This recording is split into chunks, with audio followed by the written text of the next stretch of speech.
Valendo. Valendo, boa tarde, Deus abençoe.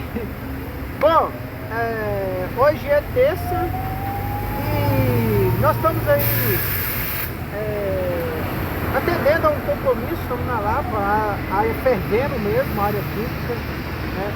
Eu, só para deixar o pessoal mais coisa, né? Eu levanto e para mim é tranquilo. E graças a Deus eu estou muito animado para gravar.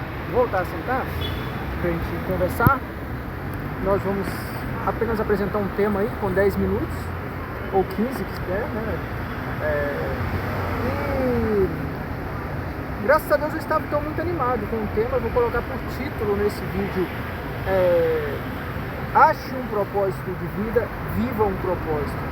Eu acho que assim é um tempo muito fantástico pro Brasil, né? Tô com meu amigo aí, Cláudio, né? Nós estamos gravando. Depois ele manda um salve aí. Falei com ele que eu tinha uma proposta que eu adoraria, um formato que eu queria gravar com microfone, mas não é isso. É com o tema que nós estávamos, né, num papo, ou então com mais presença no vídeo. Nesse tema então que a gente está trazendo para o pessoal. E aproximar mais de vocês, a gente está numa área pública, um pouquinho, a gente precisa ter uma área, se é para conversar, precisa ter uma área, não tem como ser tão movimentado. Eu estava conversando com ele sobre isso daí, que eu desenvolvia, né, um tema, como alguns podem acompanhar nos canais. Já há algum tempo já desenvolvi um tema no interior de onde eu sou e vim com esse tema assim de uma forma inovadora ou improvisada, né? No Brasil, né? O Brasil nunca viu atitudes desse tipo, né? Linkando um pouco com o título do vídeo, ache o seu propósito, que é uma inovação. Se nós chegarmos nesse patamar, né, eu tenho desenvolvido muito um tema em texto, se vocês tiverem paciência, né, e me deixar considerar, assim, isso é algo muito difícil de se superar, o entendimento, digamos aí, de superstição versus científico, né, razão, né, é difícil explicar isso em vídeo, um exemplo sobre razão e superstição, né? Tem pessoas que falam assim, fé e ciência. Fé não é sinônimo de superstição, né? E precisa se diferenciar, dizer todas as religiões, né? Essa é uma questão, como eu disse, as questões são controversas e não tem como, né? Diferente, né? Todo mundo defende que a sua religião é a certa, né? E era interessante de superar isso. Eu estava apresentando um tema em texto sobre era até o título lá, encurvado para uma vaca, né? Assim, porque algumas civilizações têm uns deuses assim tão exóticos, né?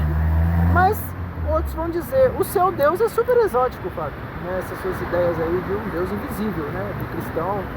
Então fica realmente muito difícil de discutir, né? Não tem como convencer que o nosso Deus é Deus. E por isso as pessoas se encurvam então para algo pelo menos físico, né? Mas com certeza que não é Deus. Há uma razão, tipo, difícil de explicar, né? Não era o tema que eu ia desenvolvendo, né? Como eu falei, a gente é só gravar de improviso, a gente não tá com uma estrutura legal toda, né, para desenvolver temas de 3 horas, o dia todo, né, para desenvolver os temas. Então, por isso acaba que é possível somente apresentar assim, né? Eu posso mandar outros links melhor desenvolvido. E isso é interessante de se entender para quem quer entender. A maioria das pessoas não querem entender, né? E isso é a razão, por exemplo, uma pessoa que você não consegue abrir o olho dela, que ela adora uma vaca, né? Outras civilizações, acho que é a Índia, né? Nós que acreditamos nas forças ocultas, né? Acreditamos que existem forças do mal que pressionam essas pessoas e elas são muito tímidas e medrosas e elas acabam então se sujeitando e achando paz com esses espíritos, vivendo numa situação assim. São todas as situações que desonram o ser humano.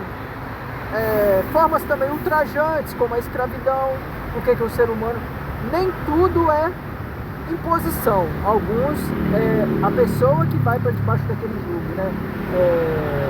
Ele poderia viver um grande sonho e ele pode escolher a mediocridade e ter paz com aquilo. A pessoa que é mais aventureira e quer desafiar, ela não vai se condicionar, ela vai buscar a realização naquilo que ela acredita, vai querer, nunca vai se contentar.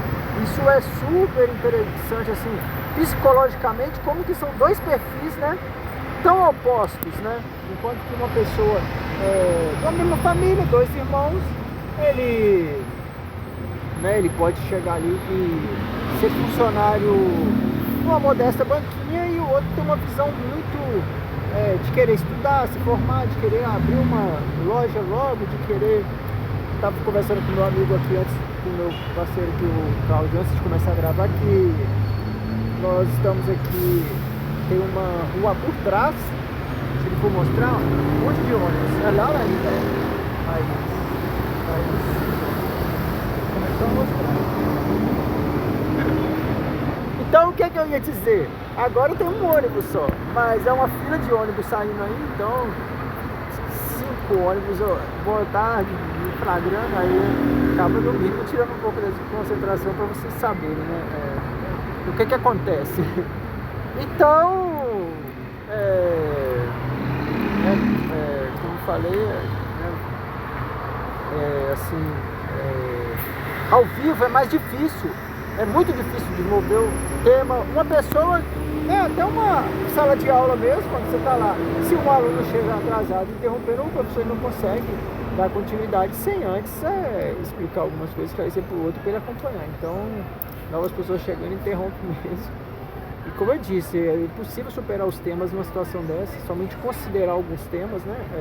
Eu apresento, né, os temas um pouco também no material, daqui a pouco vem alguns, dá bom dia pra câmera aqui, se eu ficar olhando mais vezes. Então, apresento em texto que a gente desenvolve melhor esses temas. Eu já penso que o vídeo está acabando, nós temos pouco tempo. Tem vindo pessoa, não sei se ele vai querer conversar comigo e interromper. Ele voltou. Então é só mostrar mesmo os temas que nós gostaríamos, não é possível superá-los, mas se for voltarmos a considerar então essa questão da superstição, medo, fé, religião, né, questões científicas para se superar, qual que seria a chave, né? É muito difícil mesmo, né? E na nossa fé, né, até na nossa fé é um cenário muito confuso. A nossa fé, né, religião, cristianismo, existe vários, né? Paulo mencionou lá em Gálatas 2, né? Se alguém vier com outro evangelho, muitas pessoas estranham, acham que tudo igual e fala, que ideia é essa de outro evangelho, tudo é Cristo mesmo, de maneira alguma. E é difícil de entender isso daí, como que existe vários evangelhos, o da Assembleia, o da Católica, o do Protestante, e por que uns é fundamentado, outros não. Ora, temos várias teorias que divergem e que mina o poder glorioso do Evangelho. Um exemplo, digamos aí, por exemplo, né, eu não gostaria de entrar em nada tão polêmica, uma religião, né, um segmento do Evangelho que diz assim,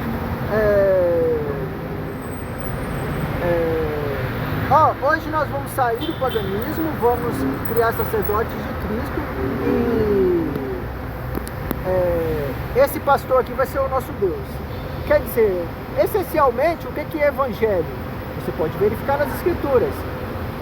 Cristo, né? Isso é bem desafiador. Nós não temos um evangelho hoje que seja Cristo mesmo, que conheça Cristo à medida do apóstolo Paulo, né, que conhecia Jesus, tinha experiência com ele, direcionava, mostrava para ele onde seguia, ele tinha condições de levar pessoas a Cristo mesmo, a ter uma experiência impactante de cura, de milagre, de conhecê-lo, de tê-lo como guia, né?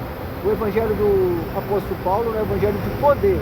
Aí, hoje é muito difícil um líder cristão que realmente conheça Deus, seja guiado pelo seu Espírito, seja de Deus mesmo. Muitas pessoas concebem o cristianismo como se fosse apenas uma religião que crê em Deus e o prega. Essa de o conhecer, que é a Bíblia, né? A gente sabe historicamente que o cristianismo se afastou muito da Escritura. Essa de o conhecer mesmo é radical, é revolucionário, então, para o evangelho que muitos não viram e escandalizam. Até mesmo uma pessoa que diz que viu Jesus na igreja, digamos como ministério profético, ele é expulso. A igreja não é bem recebida, digamos assim, batizado com o Espírito Santo, já tem um desconforto, ele é tirado. Então qualquer cristão de toda a história, né, os profetas no tempo ali de Isaías não eram bem aceitos, os reis os perseguiam, qualquer um tem essas experiências, vamos dizer assim, místicas, sobrenaturais, espirituais, né? Mas o essencial da verdade era assim, com os apóstolos, profetas Isaías, por exemplo, tem esse contato que é chamado. Mas aqueles que escandalizam esse tipo de essência, ele vai construir outro fundamento, que é apenas um religioso, de ser santo, de não pecar. Mas esse de contato com o sobrenatural, as pessoas escandalizam, mas olhando o rastro de fé, era assim que caminhavam os homens, né? Os homens, Abraão, né, tinha os contatos com o Senhor, então, biblicamente, esse evangelho, né? Agora, historicamente, se afastou muito, assim como no tempo dos reis de Israel. Já estou recebendo uma tesoura ali que meu tempo já está encerrando. Nós estamos com problema no lareiro, estou falando em todo o vídeo, né? De gravação e tal. A gente já com estrutura melhor, então ele não comporta meia hora, ele interrompe. Nosso aparelho de quem tem aparelho sabe, né? Demora e tem um pouco de limitado. Então,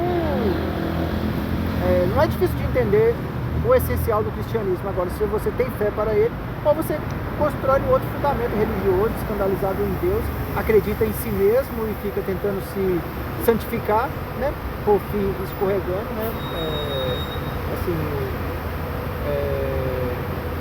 Desafiadoramente, esse que é o evangelho, se você tiver pela Escritura, ou construindo outro que é a mesma base do paganismo, né? Como está na Bíblia lá em Salmo 103, né? Em vão conduzem em procissões os seus deuses aqueles que nada sabem. Então aquilo que não é Deus, eles ficam levando e é só uma imagem, não é Deus. Assim também é o cristianismo religioso, ele vive num estilo sem contato, acreditando, né, que por estar numa vida santa vai ser salvo, mas se privando de um contato que ele pode ter hoje e a segurança que constitui, né, a salvação, esse maravilhoso contato que todos são chamados, praticamente, a conhecer. Dizem, né, como explicam alguns pastores, o apóstolo Paulo, desde a queda, o homem perdeu a fé e se afastou. Ele escandaliza nessa comunhão, está sempre se afastando e edificando em outros fundamentos, enquanto que o Senhor nos chama para essa comunhão, estranhamente, né, que se canta tanto na igreja quando o Senhor voltar e está ansioso em estar com Ele. E como é que você diz então que nós temos receio se nós estamos continuamente o buscando, né? Mas esse evangelho de poder e de amizade com Deus, né, ele vai gerar inimizade com o mundo, perseguição, e muitos preferem o conforto do mundo, né? Esse é o evangelho forte. Se você estiver firme, bem, eu gostaria de ter introduzido o tema aí, mas eu vou até introduzir, a qualquer momento aí já deve interromper. Meu amigo falou que já está avisando em cortar, que seria: ache o seu propósito de vida, viva um propósito de vida, que essa é a maravilha do evangelho, que de mortos você